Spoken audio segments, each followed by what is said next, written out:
Furðudýr vikunar skónefur.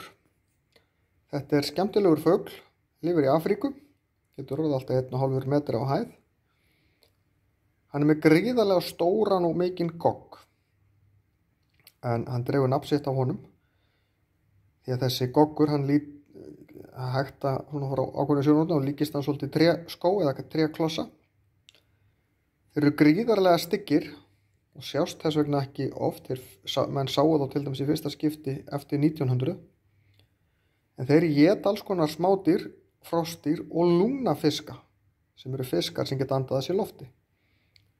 En þeir eru hins vegar ekkert rosalega penir þegar þeir eru að veiða, því þeir fleygja sér ofan í mýrar á eftir til dæmis lungnafiskum. Þeir eru svona frekar klauskir við þetta, en ágætlega klárir samt, og svo nota þeir þennan stóra gogg í að bryðja hauskúpuna til þess að drepa fiskinn og gleypa hann svo því sem næst í heilu lagi.